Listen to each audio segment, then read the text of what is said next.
Welcome back to trading বার্তা।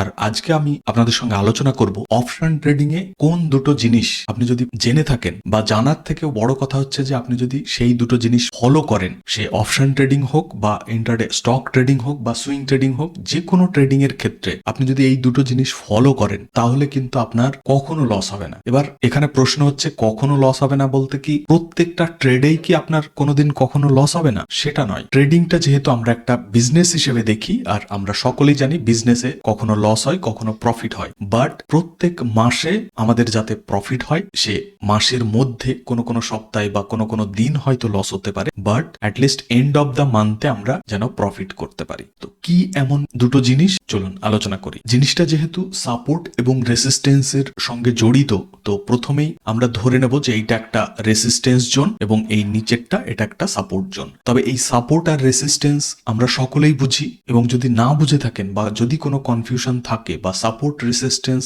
Related আপনাদের যদি ডিপ নলেজ দরকার হয় তাহলে কমেন্ট করবেন, আমি তার একটা ডিটেল ভিডিও বানিয়ে দেবো। বাট আজকের ভিডিওটা সাপোর্ট রেসিস্টেন্স রিলেটেড হলেও কোনটা সাপোর্ট কোনটা রেসিস্টেন্স সেই নিয়ে আমরা কিন্তু আলোচনা করব না। আমরা ধরে নিচ্ছি যে সাপোর্ট এবং রেসিস্টেন্স আমরা সকলেই ড্র করতে জানি, এবং কোনটা স্ট্রং সাপোর্ট জোন কোনটা স্ট্রং রেসিস্টেন্স জোন সেটা আমরা বুঝি, তারপরে আমরা কি করব সেটা নিয়ে আলোচনা করব। তো এই উপরের এই জায়গাটা আমরা ধরে নেব যে এটা রেসিস্টেন্স, আর এই নিচেরটা আমরা ধরে নেব যে সাপোর্ট। ঠিক আছে, এখন প্রশ্ন হচ্ছে যে কোন দুটো জিনিস, যে দুটো জিনিসের কথা আমি থাম্বনেলে বলেছি যে এই দুটো জিনিস জানলে আমাদের কখনো লস হবে না। তবে আবারও বলবো, ট্রেডিং মানেই কিন্তু লস প্রফিট দুটোই থাকবে, এবং যারা আমরা রিস্ক ম্যানেজ করে চলবো এবং risk to reward ratio manage করে চলবো তারা কিন্তু মাসের শেষে প্রফিটেবল হবই হব। এই কথাটা কিন্তু মাথায় রাখতে হবে। এবার যেমন থাম্বনেলে লেখা আছে যে কখনো লস হবে না, কখনো লসের মানে আবারও বলবো এন্ড অফ দ্য মান্থে আমরা যেন প্রফিট করতে পারি, সেটার কথাই কিন্তু বলা হয়েছে। এবার চলে যাব যে দুটো জিনিসের কথা থাম্বনেলে বলেছি সেটা নিয়ে। রুল নাম্বার 1, মানে প্রথম যে জিনিসটা আপনাকে জানতে হবে বা ফলো করতে হবে, জানি তো আমরা সকলেই, বাট ফলো কতজন করতে পারি সেটাই হচ্ছে প্রশ্ন। প্রথম জিনিসটা কি, আমরা সাপোর্টে সবসময় বাইং সাইডেরই ট্রেড খুঁজবো, কখনো সেলিং সাইডে যাব না, অ্যাজ পার রুল নাম্বার 1। এই একই রকম ভাবে রেসিস্টেন্সে আমরা কখনো বাই করব না, সবসময় সেলিং সাইডের ট্রেড খুঁজবো, এবং কি করব না তার উল্টো কখনো করব না। মানে সাপোর্টে কখনো আমরা সেল করব না, যতই ভালো অপরচুনিটি আসুক আমরা কিন্তু সাপোর্টে কখনো সেল সাইডে যাব না, এবং রেসিস্টেন্সে কখনো আমরা বাই করব না। এইটা হচ্ছে রুল নাম্বার 1। এবং এই রুল নাম্বার 1-এও আরো একটা জিনিস আছে, সেটা হচ্ছে আমরা শুধুমাত্র এই জোনটার মধ্যেই বাই করব এবং এই জোনটার মধ্যে আমরা সেল করব, এবং এই সাপোর্ট রেসিস্টেন্সটা শুধুমাত্র যে চার্টে হবে সেটা নয়। আমরা যদি অপশন ট্রেডিং করি, যেহেতু এই জিনিসটা অপশন ট্রেডিং এর ক্ষেত্রে খুবই কার্যকর হবে, এবং সেই সঙ্গে স্টকে ইন্ট্রাডে সুইং ট্রেডিং সমস্ত ক্ষেত্রেই কিন্তু কাজ করবে, তাহলে যারা আমরা অপশন ট্রেডিং করব এবং যে সমস্ত স্টকগুলো এফএনও সেগমেন্ট থেকে তার অপশন চেন থাকবে, সেই অপশন চেন থেকেও আমরা সাপোর্ট রেসিস্টেন্স ড্র করব। কিভাবে? যেখানে যেখানে বা যে লেভেলগুলোতে স্ট্রং ওয়াই বিল্ড আপ রয়েছে, মানে ধরুন এইটা হচ্ছে 24,600 একটা লেভেল, এই 600 লেভেলে যদি স্ট্রং ওয়াই বিল্ড আপ থাকে, মানে বুলিশ হিসেবে যদি ওয়াই বিল্ড আপ রয়ে থাকে, তাহলে সেই লেভেলটা খুব ভালো স্ট্রং সাপোর্টের কাজ করবে। একইভাবে যদি এই 24,800-র কাছে যদি স্ট্রং ওয়াই রেসিস্টেন্সের জন্য থাকে, মানে সেল সাইডের জন্য যদি পজিশন ক্রিয়েট করে থাকে অলরেডি, তাহলে সেটা রেসিস্টেন্সের কাজ করবে। তো ওয়াই বিল্ড আপ দেখেও আমরা সাপোর্ট রেসিস্টেন্স ড্র করব, প্লাস আমরা চার্টের যে সাপোর্ট রেসিস্টেন্স সেটা দেখেও আমরা মার্ক করব। এবং একটা জিনিস মাথায় রাখবো যে এরকম একটা সিঙ্গেল লাইন দিয়ে কখনোই কিন্তু সাপোর্ট রেসিস্টেন্স ড্র করব না, কারণ কোনো স্টক বা ইন্ডেক্স এইরকম কিন্তু হবে না যে আপনার পারফেক্ট ভাবে সিঙ্গেল লাইনটাকে টাচ করে নিচে আসবে, এরকম কিন্তু করবে না। তো একটা রেঞ্জকে আমরা ড্র করব, ঠিক আছে। এবং এই 1 নাম্বার পয়েন্টে আরো একটা জিনিস বলেছিলাম, কি বলেছিলাম, যে মাঝামাঝি কোনো জায়গায় আমরা কিন্তু এন্ট্রি করব না, শুধুমাত্র এই সাপোর্টের কাছে আসলে আমরা বাইং সাইডের অপরচুনিটি খুঁজতে থাকবো, এবং যদি রেসিস্টেন্সের কাছাকাছি থাকে তাহলে শুধুমাত্র সেলিং সাইডের অপরচুনিটি খুঁজবো। এমন নয় যে রেসিস্টেন্সে যাবে আর আমি এন্ট্রি করে নেব, সেটা নয়। যেমন রিসেন্টলি যে অপশন ট্রেডিং স্ট্র্যাটেজিটা নিয়ে আপনাদের সঙ্গে ডিসকাস করেছিলাম, ডিসি স্ট্র্যাটেজি বলে, সেই স্ট্র্যাটেজিটাতেও কিন্তু এই সেম জিনিসটা সম্পর্কেই মোটামুটি আলোচনা করা হয়েছিল, যে আমরা সাপোর্টের কাছে যখন কোনো রিজেকশন ক্যান্ডেল দেখবো, মানে সাপোর্টে যদি কোনো এক্সট্রিম বুলিশ ক্যান্ডেল তৈরি হয় সেটাকে অ্যালার্ট ক্যান্ডেল হিসেবে দেখবো, এবং তার উপরে নেক্সট ক্যান্ডেল বা 2-3টে ক্যান্ডেলের মধ্যে যে কোনো একটা ক্যান্ডেল তার উপরে ক্লোজ করলে আমরা বুলিশ সাইডে ট্রেড নিতে পারি। একইভাবে রেসিস্টেন্সের ক্ষেত্রেও সেম বলেছিলাম যে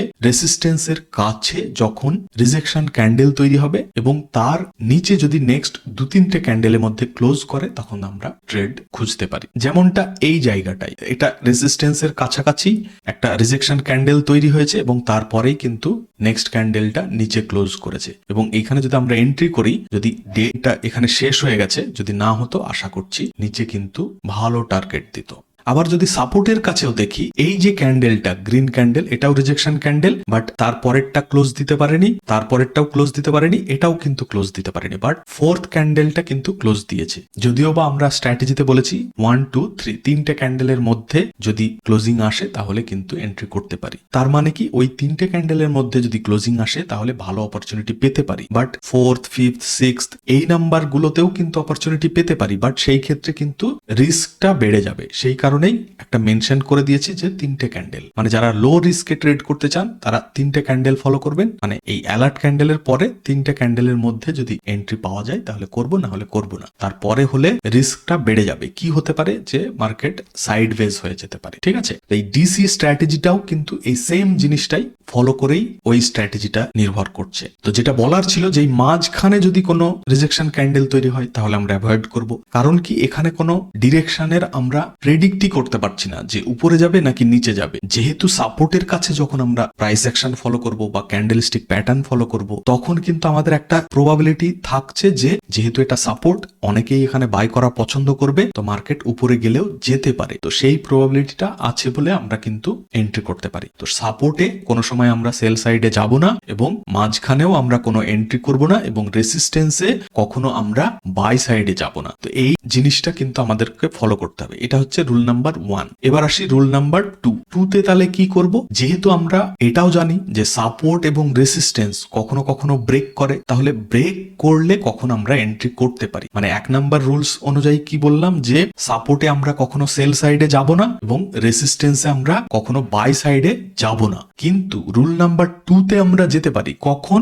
যখন এই সাপোর্ট ব্রেক করে একটা রিট্রেসমেন্ট নেয়ার পরে আবার যখন ব্রেক করবে নিচে এবং সেই সঙ্গে হাই ভলিউম হবে, মানে এই আগের ভলিউমের থেকে বেশি ভলিউম যদি হয় এবং রিট্রেসমেন্ট নেয়ার পরে যদি ব্রেক করে, মানে এই যে ফল করেছে সাপোর্ট ব্রেক করে তারপরে একটা রিট্রেসমেন্ট নেবে, নেয়ার পরে যদি এই যে সুইংটা বানিয়েছিল তার নিচে যদি ক্লোজ করে তখন আমরা সেল সাইডে যেতে পারি। একইভাবে রেসিস্টেন্সের ক্ষেত্রেও সেম হতে পারে। আমরা কখনোই বাই সাইডে রেসিস্টেন্সের কাছে যাব না, বাট 2 নাম্বার রুলস অনুযায়ী যখন ব্রেক করবে হাই ভলিউমের সঙ্গে এবং রিট্রেসমেন্টের ভলিউমটা লো হবে, লো হওয়ার পরে যখন আবার এই সুইংটা ব্রেক করে ক্লোজিং দেবে হাই ভলিউমের সঙ্গে, মানে আগের ভলিউমের থেকে বেশি ভলিউমের সঙ্গে যখন ব্রেকআউট করবে এবং ক্লোজ করবে রিট্রেসমেন্টের পরে, তখন আমরা শুধুমাত্র বাই সাইডে যেতে পারি। কখনো রেসিস্টেন্স ব্রেক করে যেতেই আমরা এন্ট্রি করব না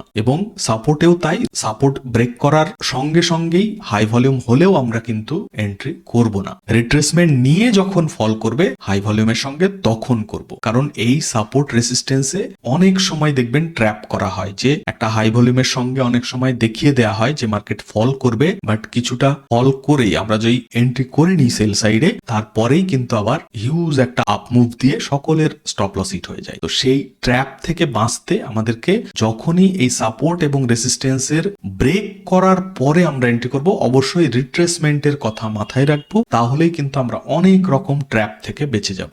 তো এই সিম্পল দুটো জিনিস আমরা যদি ফলো করি তাহলে আমাদের লসের চান্স কিন্তু অনেক কমে যাবে এবং ট্র্যাপ থেকেও বেঁচে যাব, প্লাস আমাদের প্রফিটের চান্সটাও অনেক বেড়ে যাবে। কিভাবে? তার আগে অবশ্যই সকলে লাইক করবেন ভিডিওটা এবং চ্যানেল যদি এখনো সাবস্ক্রাইব করে না থাকেন অবশ্যই সাবস্ক্রাইব করে নেবেন। চান্সটা কিভাবে বেড়ে যাবে? কারণ হচ্ছে যখন সাপোর্টেই আমরা বাই করব এবং মার্কেট পুরো রেসিস্টেন্স পর্যন্ত যাবে, তার মানেটা কি হলো? আমরা বটম ক্যাপচার করতে পারছি। আবার যখন রেসিস্টেন্সে সেল করে সাপোর্টের কাছে বাই করব, তার মানে কি? আমরা টপ ক্যাপচার করে একদম বটম পর্যন্ত সেল করতে পারছি। মানে শুরু থেকে শেষ পর্যন্ত যে মুভমেন্টটা তার টোটালটাই আমরা কিন্তু ক্যাপচার করতে পারবো। আর সেই কারণেই খুব ভালো প্রফিটের একটা চান্স থাকবে, সেই সঙ্গে লসের চান্স অনেক কমে যাবে। কিভাবে, যেহেতু আমরা সাপোর্টে বাই করছি এবং ঠিক সাপোর্টের যে লেভেল তার থেকে একটু বাফার রেখে আমরা নিচে স্টপ লস রাখছি, তার মানে কি হচ্ছে আমাদের স্টপ লসের পয়েন্টও কিন্তু অনেক কমে যাবে। মানে আমরা যদি এইরকম জায়গায় বাই করি, এরকম জায়গায় স্টপ লস দিই, তাহলে দেখুন রিস্ক টু রিওয়ার্ড রেশিও অনুযায়ী কতটা প্রফিট হতে পারে আর কত ছোট্ট একটা স্টপ লস হবে। তো এই রিস্ক টু রিওয়ার্ড জিনিসটাও মেনটেন থাকবে এবং প্রফিটের চান্সটাও বাড়বে, লসের চান্সটাও কমবে। এবং এই মাঝখানে এন্ট্রিটা নিষেধ কেন করলাম? এক তো হচ্ছে ডিরেকশনের কোনো কনফার্মেশন নেই, সেকেন্ড কি হচ্ছে যে স্টপ লসটা আমাদের কিন্তু অনেক বড় হয়ে যাবে, এই রিস্ক টু রিওয়ার্ড রেশিওটাও আমাদের মেনটেন হবে না, প্লাস এত বড় স্টপ লস হবে আপনার প্রফিট যদি হয়েও থাকে সেই প্রফিট কিন্তু চলে যাবে। এই দুটো রুলস আপনি একদম অক্ষরে অক্ষরে পালন করে কিছুদিন দেখুন, অবশ্যই আপনাদের লসের চান্স কমে গিয়ে প্রফিটের চান্স অনেক বেড়ে যাবে এবং মাসের শেষে আপনাদের খুব ভালো প্রফিট হবে। এবং অবশ্যই বলবো যারা অফলাইন ট্রেডিং করেন এই রুলসটা তো একদম সব সময় ফলো করবেন। তাতে যদি কোনো সময় ট্রেড মিস হয়ে যায় এই রুলস ফলো করতে গিয়ে, আপনি অ্যাভয়েড করুন সেই ট্রেডগুলো, যেগুলো আপনার রুলস ওয়াইজ পাবেন সেইগুলোতেই আপনি কিন্তু মাসের শেষে প্রফিট করে ফেলবেন। মানে ধরুন রিট্রেসমেন্ট না নিয়ে কন্টিনিউ ফল করে গেল এবং হিউজ ফল করলো, ট্রেডটা তো মিস হয়ে গেল, বাট হতে দিন, এইরকম সব দিন কিন্তু হবে না। এই কয়েকটা জিনিস প্লিজ মাথায় রাখবেন, দেখবেন আপনার ট্রেডিং এ অনেক বেশি উন্নতি হয়েছে। আজকে তাহলে ভিডিওটা এখানেই শেষ করব। আপনারা সকলে ভালো থাকবেন। Thank you, bye by.